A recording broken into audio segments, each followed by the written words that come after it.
Innal hamdalillah nahmaduhu wa nasta'inuhu wa nastaghfiruh wa na'udzu billahi min shururi anfusina wa min sayyiati a'malina may yahdihillahu fala mudhillalah wa may yudlil fala hadiyalah wa asyhadu an la ilaha illallah wahdahu la syarikalah wa asyhadu anna Muhammadan abduhu wa rasuluh. Amma ba'du. Alhamdulillah fi hadzal yaumul tsulatsa, hari ke-10 dari bulan Dzulqa'dah 1444 Hijriah. Kita lanjutkan kajian di Fakultas Ilmil Aqidah wa Tauhid dari pembahasan kitab Al-Mumti' syarah dari Al-Qawaidul Arba'. Maka kita masuk kepada pembahasan dari kaidah yang keempat. Dan disebutkan di kaidah yang keempat bahwa orang-orang musyrik di zaman kita itu lebih parah kesyirikannya dibanding dengan orang-orang musyrik di zaman dahulu. Dari wajah pendalilan seperti disebutkan oleh penulis bahwa kelompok musyrikin di zaman now mereka melaksanakan kesyirikan dalam dua hal. Dalam keadaan miskin dan papa dan dalam keadaan jaya raya. Adapun kemusyrikan yang dilakukan oleh orang-orang zaman dulu di saat mereka dalam keadaan bahagia dan lupa diri, maka inilah dari wajah perbedaan yang pertama.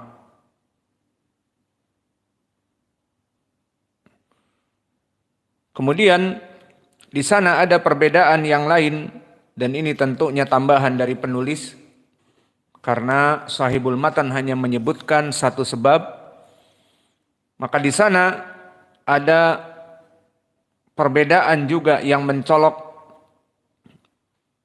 Fal wajhu tsani fi tafriqihima, maka wajah yang kedua dari tambahan dari perbedaan orang-orang musyrikin di zaman now dengan orang-orang musyrikin di zaman dulu, yang mana orang-orang di zaman sekarang lebih parah adalah innal kufar al-awwalin yad'una ma'allahi makhluqan minal muqarribin. Maka orang-orang di zaman dahulu mereka menjadikan tandingan-tandingan selain Allah, yang disembah selain Allah, dari makhluk yang didekatkan kepada Allah. Kas-salihin wan nabiyyin, seperti orang-orang yang soleh dan para nabi. Maka seperti mereka orang-orang Yahud dan Nasara melaksanakan sesembahan kepada para nabi, di mana orang-orang Yahud menyembah Uzair, dijadikan sebagai anak Allah padahal nabi. Dan juga orang-orang Nasara menjadikan Yesus Kristus sebagai anak Allah padahal dia seorang nabi. Dan diberikan hak-hak untuk disembah. Dan diberikan hak-hak untuk diberikan doa dan dimintai doa. Maka seperti Allah berfirman di dalam ayat Al-Quran, wa qalatil yahudu Uzairun ibnullah wa qalatin nasara al-masihu ibnullah. Dzalika qauluhum bi afwahihim yudahiuna qaulal ladzina kafaru min qabl qatalahumullah anna yufakun.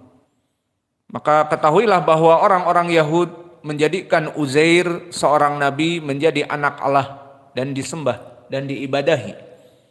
Dan orang-orang Nasara pun mengikutinya dengan menjadikan Isa ibnu Maryam anak Allah dan disembah dan diberikan hak-hak peribadatan. Dzalika qauluhum bi afwahihim. Maka demikianlah orang-orang Nasara yang beranggapan bahwa Isa itu anak Allah, yudahiuna qaulal ladina kafaru min qabl, yang mana mereka mengikuti orang-orang kafir sebelumnya. Siapa? Al-Yahud. Qatalahumullah anna yufakun.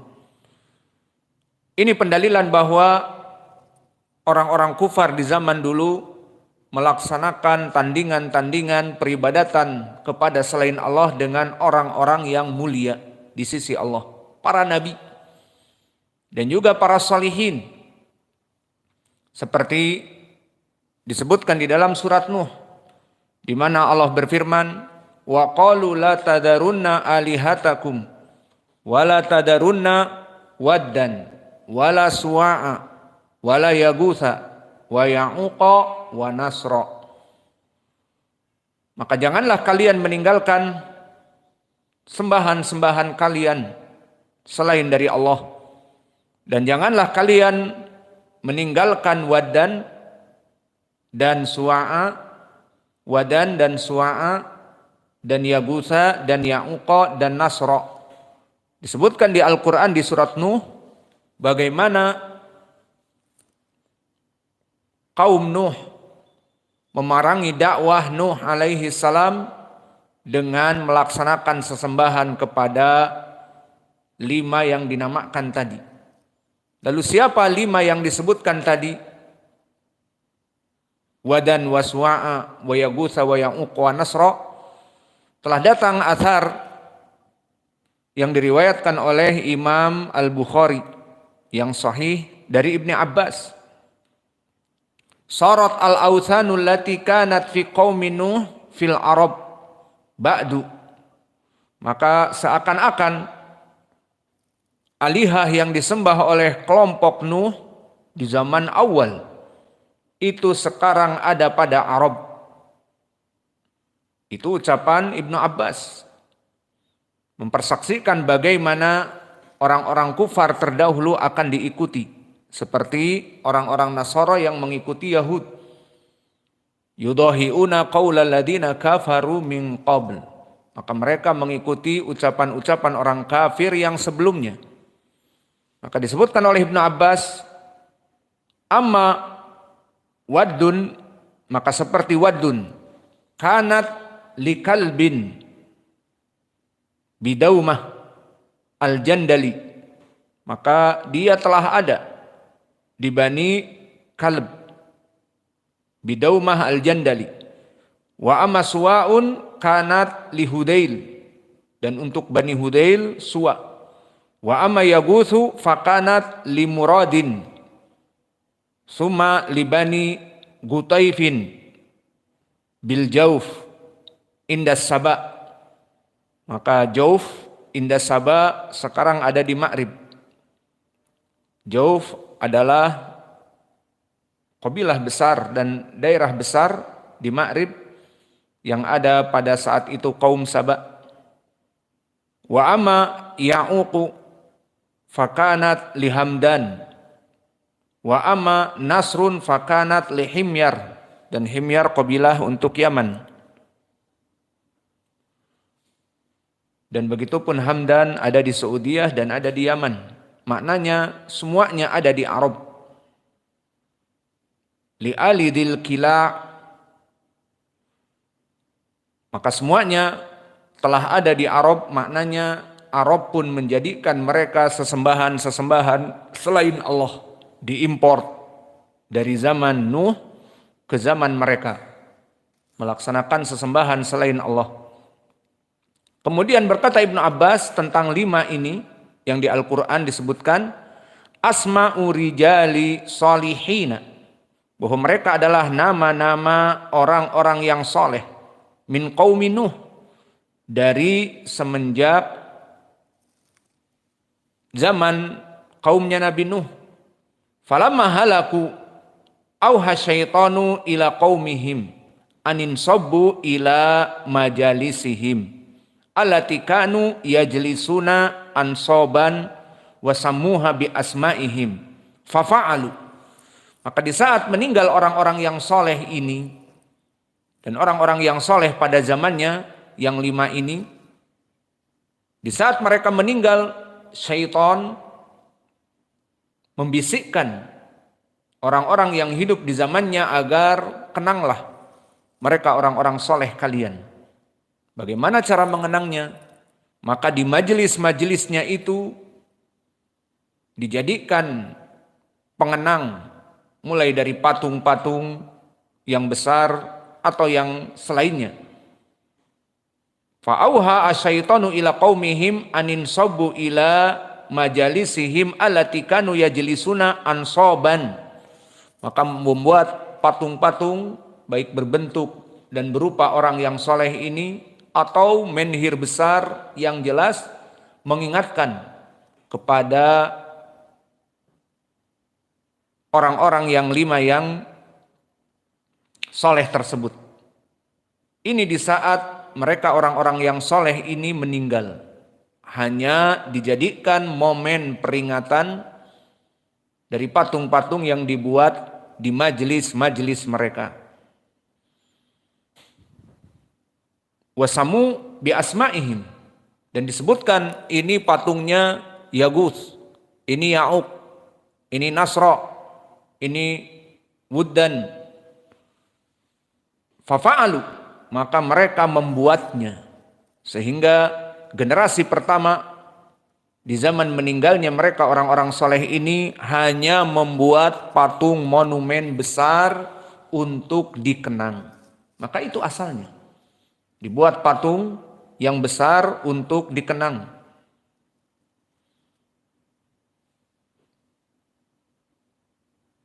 Falamma au falam tu'bad hatta idha halaka ulaika fatanassakhal ilmu ubidat. Maka meninggal generasi yang sebelumnya, generasi di zaman kelima orang soleh ini. Mereka hanya membuat patung untuk mengenang saja dan tidak disembah. Dan seperti itu proses dari kesyirikan.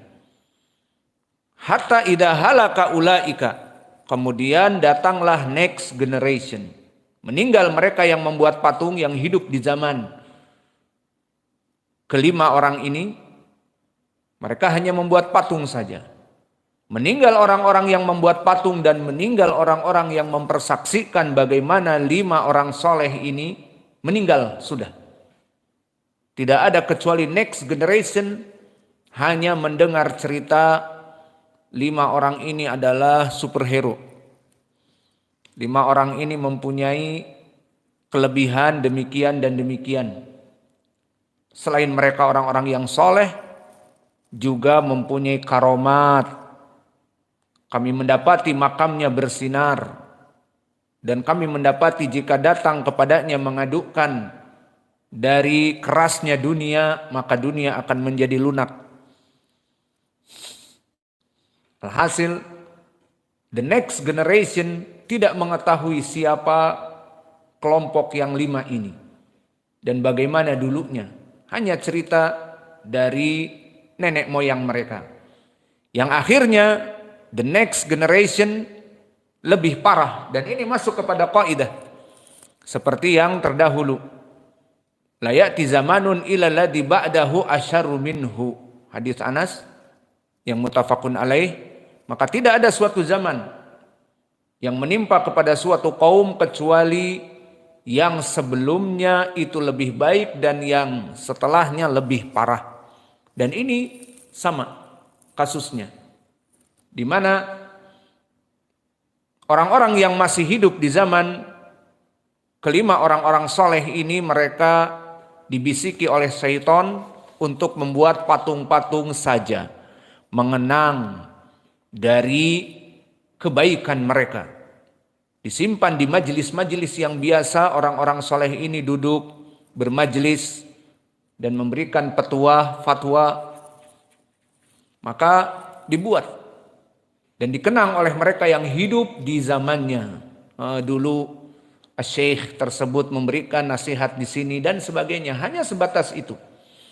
Maka setelah orang-orang yang membuat patung meninggal, dan yang mempersaksikan bagaimana 5 orang ini hidup, meninggal, maka datang next generation hanya mendapati patung-patung.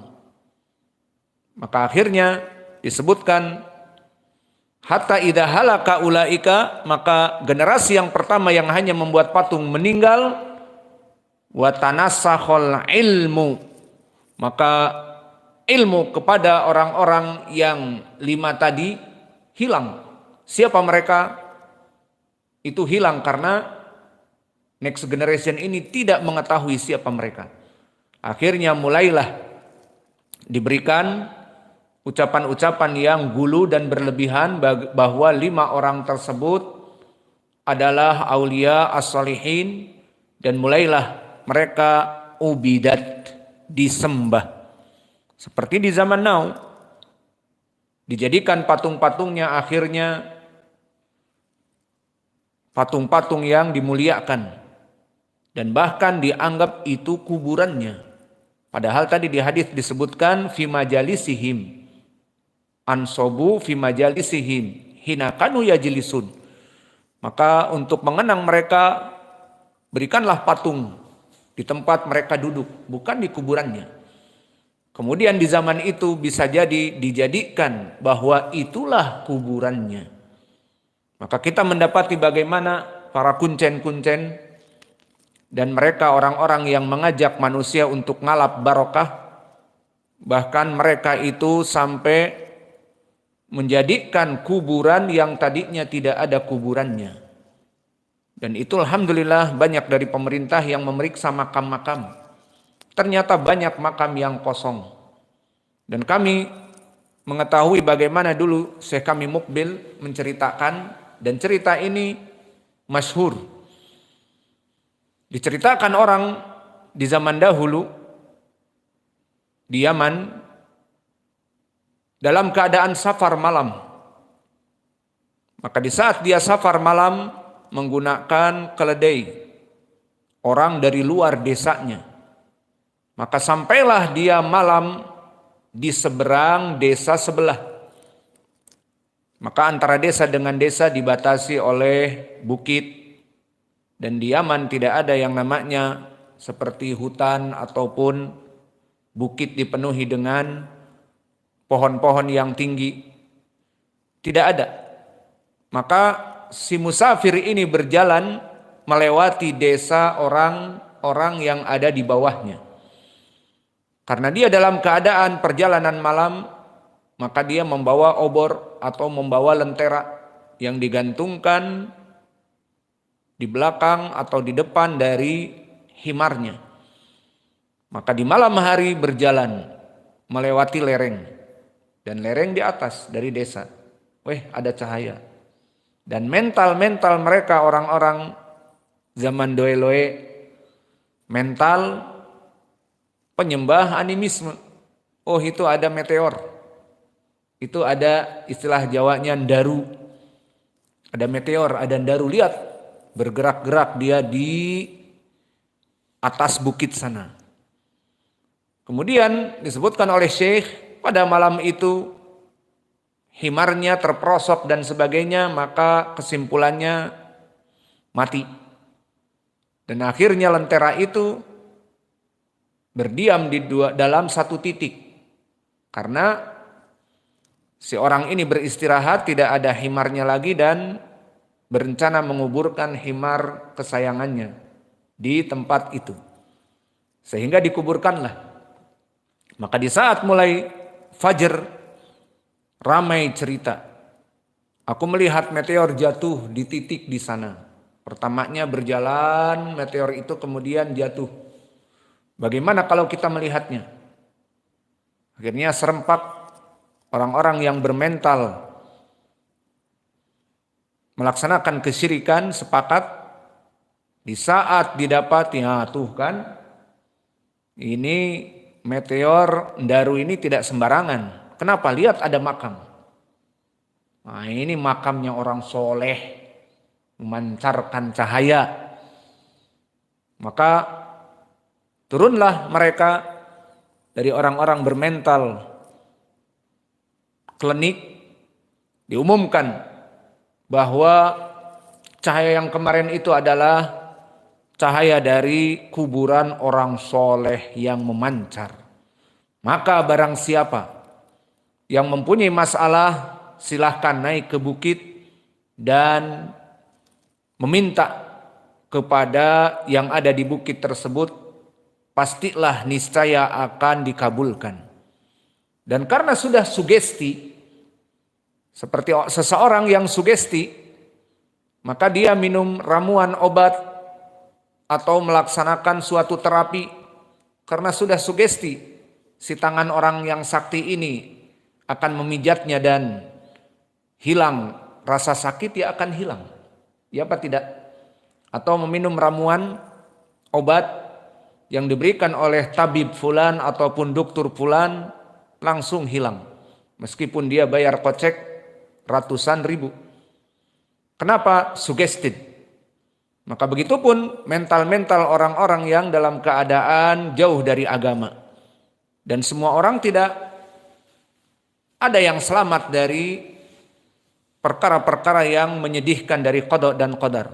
Akhirnya mulai berdatangan emak-emak, bapak-bapak, meminta apa yang diinginkan. Ternyata katanya terkabul. Ada yang minta diberikan rizki, datang ke sana terkabul. Ada yang mempunyai anak perempuan terus naik ke sana, kemudian setelah itu hamil istrinya dan setelah 9 bulan dapat laki-laki. Banyak testimoni, seperti iklan-iklan testimoni. Oh, saya setelah meminum obat ini, langsung darah tinggi saya turun, kolesterol normal, gula darah menjadi turun. Testimoni banyak. Oh, saya pun demikian. Saya naik ke bukit ini dan demikian dan demikian. Akhirnya banyak orang yang berdatangan kepada kuburan tersebut dan dijadikan hari diketahuinya menjadi haul 1 tahun. Maka akhirnya kuburan tersebut didirikanlah oleh para kuncen-kuncen untuk mendapatkan uang, bangunan, nisan yang tadinya hanya batu, karena malam-malam mengubur himar, hanya batu, gundukan batu, maka dibikinkan nisan dan dibikinkan bunga-bunga, bla bla bla. Akhirnya menjadi seperti ada benteng dan dibikinkan sadanah, ada tempat air untuk berwudu, kemudian sholat dan dibikinkan musola kecil, bla bla bla. Maka setelah itu, kata Syekh kami, datanglah orang yang safar tersebut. Karena dia sudah berjalan kaki.